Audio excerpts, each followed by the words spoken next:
Le Grand Matin Sud Radio, 5h-10h, Cécile de Ménibus. Ce matin, c'est l'automne, donc on va vous donner des conseils avec Rouba Naman-Beauvais. Bonjour. Bonjour Cécile. Vous êtes rédactrice en chef du site maisonappart.com. Vous allez pouvoir trouver forcément, comme d'habitude, plein d'astuces et plein d'articles sur des sujets qui sont liés à la maison et parfois même un peu plus éloignés de la maison. Et on va vous parler du fait de rallumer son chauffage ce matin en toute sécurité parce que c'est assez important. Oui, il commence à faire froid, mais avant d'allumer votre chauffage, il y a quelques petites choses à faire. C'est important parce que chaque année, il y a plus de 10 000 incidents qui sont liés à des systèmes de chauffage mal entretenus, donc ça n'est pas à négliger.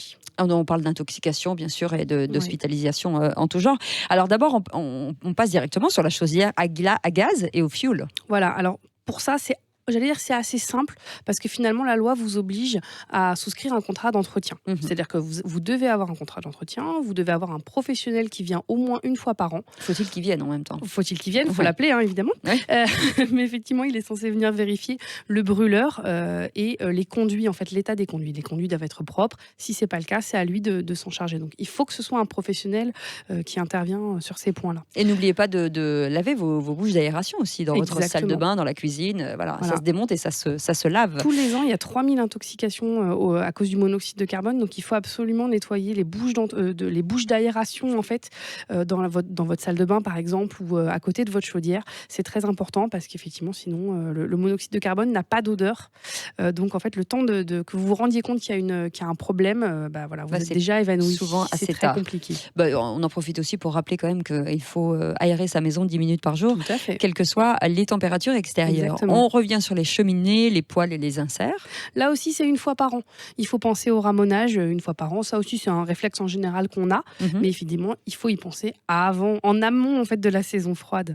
Et puis surtout, un conseil, attention au démarchage. Je pense que ce soit auprès des maisons individuelles ou même dans les immeubles, vous avez systématiquement des gens qui viennent proposer des ramonages, etc., qui tapent à la porte.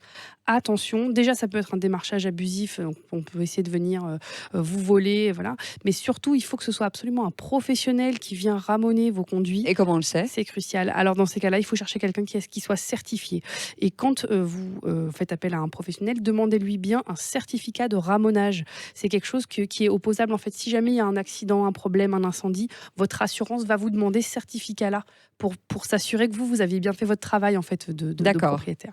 Donc ça, c'est une preuve que c'est un vrai professionnel qui travaille avec vous. Et profitez-en pour bien regarder les prix aussi. Tout à fait. Le radiateur à eau chaude. Alors, les radiateurs à eau chaude, là, pour le coup, ça va être un peu à vous de jouer. Vous pouvez faire appel à un pro, mais vous pouvez le faire vous-même.